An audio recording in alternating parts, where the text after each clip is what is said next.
നമസ്തേ, എല്ലാവർക്കും ദേവി കൃപ റെസിപ്പിയിലേക്ക് സ്വാഗതം. ഇന്ന് ഞാൻ ഉണ്ടാക്കാൻ പോകുന്നത് കടച്ചക്ക വെച്ചിട്ടൊരു സാമ്പാറാണ്. ചിലർക്ക് അറിയില്ല കടച്ചക്ക വെച്ച് സാമ്പാർ ഉണ്ടാക്കാൻ. ഇപ്പൊ എന്റെ ഫ്രണ്ട്സ് ഒക്കെ പറഞ്ഞു എൻ്റെ അടുത്ത്. അപ്പൊ ഞാൻ അത് നിങ്ങളെ ഒന്ന് കാണിക്കാന്ന് വിചാരിച്ചു. അപ്പൊ നമുക്ക് റെസിപ്പിയിലേക്ക് കിടക്കാം. നന്ദി, നമസ്കാരം. ദേവി കൃപ റെസിപ്പിയിലേക്ക് സ്വാഗതം. ഇന്ന് ഞാൻ ഉണ്ടാക്കാൻ പോകുന്നത് കടച്ചക്ക സാമ്പാറാണ്. അതിനായിട്ട് ഞാനിവിടെ കുക്കർ വെച്ചിട്ടുണ്ട്. കുക്കറിൽ ഞാൻ ഒരു ഗ്ലാസ് പരിപ്പ്, പിന്നെ ഒരു ചെറിയ കായ കഷ്ണം ഇട്ടിട്ട് കുക്കറിൽ പരിപ്പ് വേവിച്ചുകൊണ്ടിരിക്കുക. അതിന്റെ കുക്കറിൽ പരിപ്പിന്റെ കറക്റ്റ് വേവ് ഞാൻ ഉപയോഗിക്കണ എന്റെ കുക്കറിൽ ഞാൻ 5 വിസിലാണ് അടുപ്പിക്കുക. കറക്റ്റ് വേവ് ആയിരിക്കും കേട്ടോ. അപ്പൊ ഞാൻ അതിനുശേഷം ഞാനിവിടെ ഒരു പാൻ വെച്ചിട്ടുണ്ട്. കണ്ടില്ലേ നിങ്ങള്? അതിലേക്ക് ഞാൻ കുറച്ച് വെളിച്ചെണ്ണ ഒഴിക്കുകയാണ്. കടച്ചക്ക സാമ്പാറാണ്. മിക്കവർക്കും കടച്ചക്ക സാമ്പാർ ഉണ്ടാക്കാൻ കടച്ചക്കയുടെ സാമ്പാർ കാര്യം സംശയമാണ്. അപ്പോ ഞാൻ വിചാരിച്ചു നിങ്ങൾക്ക് അത് കാണിക്കാം. അതുകൊണ്ടാണ് ഞാനിന്ന് ഇത് ഉണ്ടാക്കണത് കേട്ടോ. ഞാനിപ്പോ ഇന്ന് കടച്ചക്ക സാമ്പാറാണ് ഉണ്ടാക്കണേ. അപ്പൊ ഞാൻ നിങ്ങളെ കാണിക്കാന്ന് വിചാരിച്ചു. അതിൽ ഞാനൊരു കടായില് ഞാനിവിടെ വെളിച്ചെണ്ണ ഒഴിച്ചു. എന്നിട്ട് ഞാൻ കടുക് ഇടാണ് കേട്ടോ. നിങ്ങൾക്ക് ആവശ്യമില്ലാത്രയും കടുക് ഇടുക. അതിനുശേഷം ആ കടുക് പൊട്ടട്ടെ. അപ്പോ നമുക്ക് അതുവരെ ഒന്ന് വെയിറ്റ് ചെയ്യാം.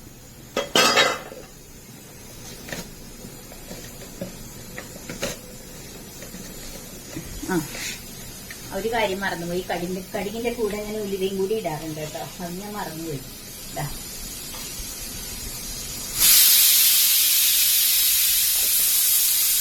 എനിക്ക് ഒരു വിസിലും കൂടി അടിച്ചാൽ കുക്കർ ഓഫ് ചെയ്യാം. അപ്പുറത്ത് ഞാൻ ചോറ് വെച്ചേക്കാണ്. അപ്പുറത്ത് ഞാൻ ഇന്ന് ഓൾറെഡി ഞാൻ റെക്കോർഡ് ചെയ്തിട്ടുണ്ട്. ഇത് ജസ്റ്റ് നിങ്ങളെ കാണിച്ചു എന്നേ ഉള്ളൂ. ഇത് ഞാൻ ചക്ക വരട്ടി ഉണ്ടാക്കി വെച്ചിട്ടുണ്ട്. അതും ഞാൻ വീഡിയോ ഇടുന്നുണ്ട്. അപ്പൊ ഏതാ ആദ്യം ഒന്ന് ഇടുക എന്നുള്ളത് അറിയില്ല.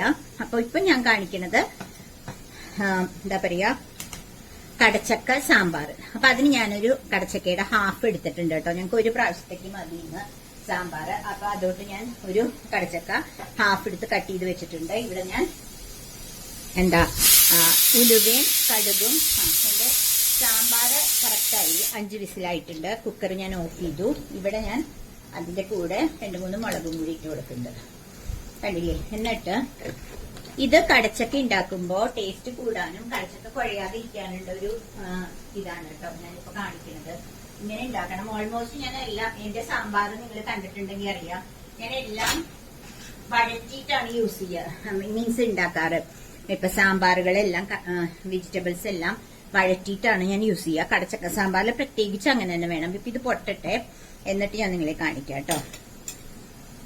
അപ്പൊ അതുവരെ ഒന്ന് വെയിറ്റ് ചെയ്യണേ. ഇത് നന്നായിട്ട് പൊട്ടിത്തുടങ്ങി. ഓൾമോസ്റ്റ് പൊട്ടിക്കഴിഞ്ഞു. അപ്പൊ ഞാൻ അതിനകത്തോട്ട് ഞാൻ ഇന്നലെ കട്ട് ചെയ്ത് വെച്ചതാണ്. അത് മഞ്ഞൾപ്പൊടി ഇട്ട് വെള്ളത്തിൽ കട്ട് ചെയ്ത് വെച്ചിട്ട് പിന്നെ മഞ്ഞൾപ്പൊടി വെള്ളം കളഞ്ഞ് ഫ്രിഡ്ജിലെടുത്ത് വെച്ചു കേട്ടോ. ഒരു ഹാഫ് കടച്ചക്കേ ഉള്ളൂ. അപ്പൊ ഞാനത് സാമ്പാർ ഉണ്ടാക്കണം. വേറൊരു വെജിറ്റബിൾസും ഇല്ല, കടച്ചക്ക മാത്രം ഇട്ടിട്ടുള്ള സാമ്പാറാണ് കേട്ടോ. അപ്പൊ ഞാൻ ഇത് ഇതിലേക്ക് ഇടുകയാണേ. എന്നിട്ട് ഇതൊന്ന് വഴറ്റിയാകാം.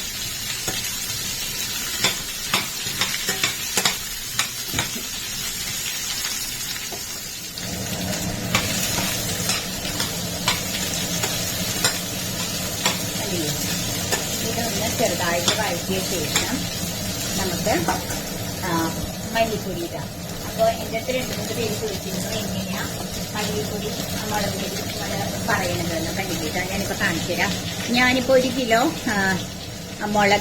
മുളകും 1 കിലോ മല്ലിയും പൊടിച്ച് വെക്കുകയാണെങ്കിൽ ഞാൻ അതിൽ നിന്ന് ഒരു 4 ഗ്ലാസ് മല്ലിക്ക് 1 ഗ്ലാസ് മുളക് പൊടി എടുത്തിട്ട് ഞാനൊന്ന് ഗ്യാസിൽ വെച്ച് പൊടിപ്പിച്ചത്, പുറത്ത് കൊടുത്ത് പൊടിപ്പിച്ചിട്ട് ഞാൻ അതൊന്ന് ഗ്യാസിലൊന്ന് ചൂടാക്കും. മല്ലിയും മുളകും കൂടി ഒന്ന് ചൂടാക്കി വെക്കും. അങ്ങനെ ചൂടാക്കി വെച്ചതാണ് ഇത് കേട്ടോ. അപ്പൊ ഇതെന്റെ ഒരു എന്താ പറയാ, മല്ലിപ്പൊടി ഇടുന്ന ടിന്നിലേക്ക് കറക്റ്റ് ആയിരിക്കും. ഒരു 4 ഗ്ലാസ് കേട്ടോ. അത് നിങ്ങളെ കാണിച്ചതാണ്. എന്നിട്ട് ആരെ ചോദിച്ചു ആരാണ് എനിക്ക് ഓർമ്മയില്ല. അപ്പൊ അതൊന്ന് നിങ്ങളെ കാണിച്ചതാണ്. എന്നിട്ട് ഞാനിവിടെ പിന്നെ ഞാൻ ഇതിലേക്ക് കുറച്ച് സാമ്പാർ പൊടി, 5-6 സ്പൂൺ ഞാൻ പറഞ്ഞില്ലേ മല്ലിയും മുളകും കൂടി പൊടിച്ചതാണ്. അപ്പൊ നമ്മള് അതിന് പിശുക്ക് കാണിക്കരുത്, എന്നാൽ സാമ്പാർ നന്നാവില്ല. ഒരു 6-7 സ്പൂണ് ഇടണം. കണ്ടില്ലേ? എന്നാലേ സാമ്പാർ നന്നാവുള്ളൂ. അത് പ്രത്യേകമായിട്ട് നിങ്ങളോട് പറയണേ. പലവരും സാമ്പാർ നന്നാവില്ല എന്ന് പറയുന്നു കാരണം മല്ലിപ്പൊടി ഇടുന്നില്ല. അതാണ് കേട്ടോ. തേങ്ങയൊന്നും അരക്കില്ല. ഇതും ഒന്ന് നന്നായിട്ട് ഒന്ന് ആ പച്ചമണം, ഞാൻ ഓൾറെഡി വറുത്തതാണിത്, എന്നാലും ഒന്നും കൂടി ഈ വെജിറ്റബിൾസിലൊക്കെ പിടിക്കാൻ വേണ്ടിയിട്ട് ഒന്നും കൂടി നന്നായിട്ട് ഒന്ന് വഴറ്റി കൊടുക്കുക. അതിന്റെ കൂടെ കുറച്ച് ഉപ്പ് കൂടി ഇടണം. അപ്പോഴേ ആ ഇതെല്ലാം പിടിക്കുള്ളൂ. കഷ്ണത്തില് മുളകും ഉപ്പും ഒക്കെ പിടിക്കാൻ വേണ്ടിയിട്ട് അതും കൂടി ഒന്നിട്ടിട്ട് ഒന്ന് ഫ്രൈ ചെയ്യാണ് കേട്ടോ. അപ്പോ കണ്ടില്ലേ, ഇനി ഞാൻ ചെയ്യണത്, ഞാനൊരു നെല്ലിക്കയുടെ വലിപ്പത്തിലുള്ള പുളി ഇവിടെ വെള്ളത്തിലിട്ട് വെച്ചിട്ടുണ്ട്. കണ്ടില്ലേ, നെല്ലിക്ക വലിപ്പത്തിലുള്ള പുളി ഞാൻ വെള്ളത്തിലിട്ട് വെച്ചിട്ടുണ്ട്. അതും കൂടി ഞാൻ ഇതിലേക്ക് ഒഴിക്കുകയാണ് കേട്ടോ. കണ്ട,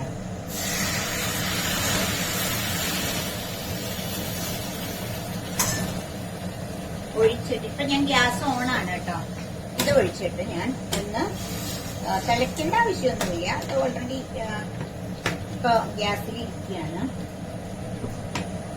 കണ്ടില്ലേ, അത് ഒന്ന് വേണമെങ്കിൽ തിളയ്ക്കാം. അതിന്റെ പ്രഷർ പോയോ നോക്കട്ടെ. പോവണേ ഇല്ലു. എന്നിട്ട് ഇത് കുക്കറിലിട്ടിട്ട് ഒരു വിസിലാവുമ്പോ കടച്ചക്ക കറക്റ്റ് വേവാവും. അപ്പൊ ഞാൻ ഇതൊന്ന് തിളയ്ക്കണമൊന്നുമില്ല. ഇത് ജസ്റ്റ് ഒന്ന്, ഇപ്പൊ ഗ്യാസ് ഓൺ ആയിരുന്നു ഇത് ഫ്രൈ ചെയ്യണം. അതുകൊണ്ട് ഞാൻ ഒന്ന് അതവിടെ പ്രഷർ പോവാത്തതുകൊണ്ട് ഇതൊന്ന് തിളപ്പിക്കാന്ന് വിചാരിച്ചു. അത്രേ ഉള്ളൂ.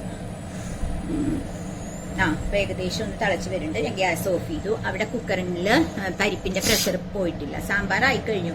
ഇത് നമ്മള് കുക്കറിലിട്ട് ഒരു വിസിലടുപ്പിച്ച കടച്ചക്ക സാമ്പാർ റെഡി കേട്ടോ.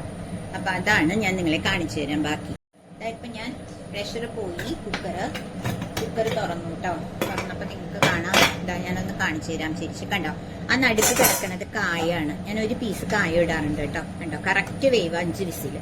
അപ്പൊ ഞാനിത് തിളക്കട്ടെ. നമ്മളെപ്പോഴും പരിപ്പ് വേവിച്ചു കഴിഞ്ഞാൽ ഒന്ന് ഉടച്ചു കൊടുക്കണം. അപ്പൊ അതുകൊണ്ട് ഒന്ന് ഉടക്കിയല്ലേ. ഉടയ്ക്കാനൊന്നുമില്ല, ഓൾറെഡി വെന്ത് കഴിഞ്ഞു. കണ്ടില്ലേ, നല്ല വണ്ണം വെന്തിട്ടുണ്ട്. അപ്പൊ ഇനി നമുക്ക് ചെയ്യേണ്ടത്, ഞാൻ കുറച്ച് വെള്ളം എടുത്തിട്ട് വരട്ടെ.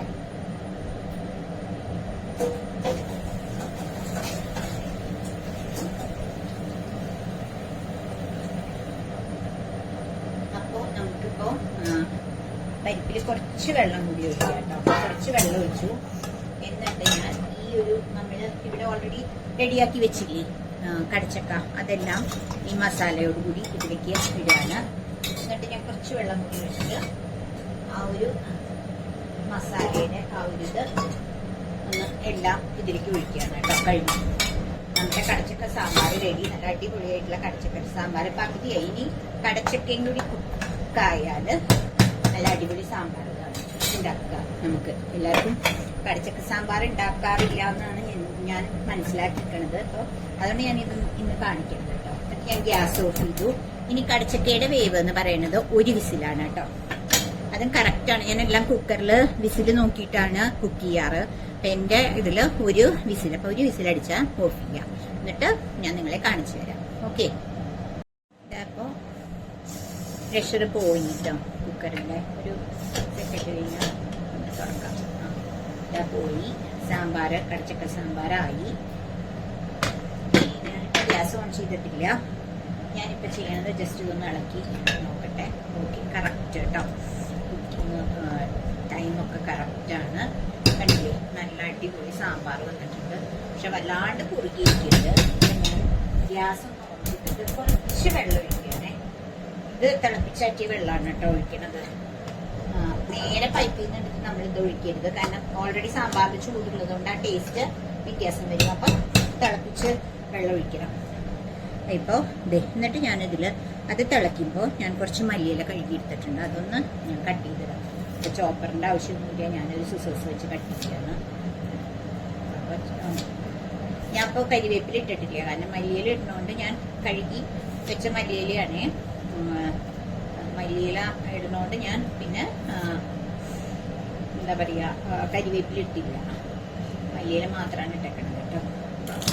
മല്ലിയില ഇടുമ്പോ സാമ്പാർ എന്ന് പറയുമ്പോൾ മല്ലിയില ഇടുമ്പോൾ നല്ലൊരു ടേസ്റ്റാണ്.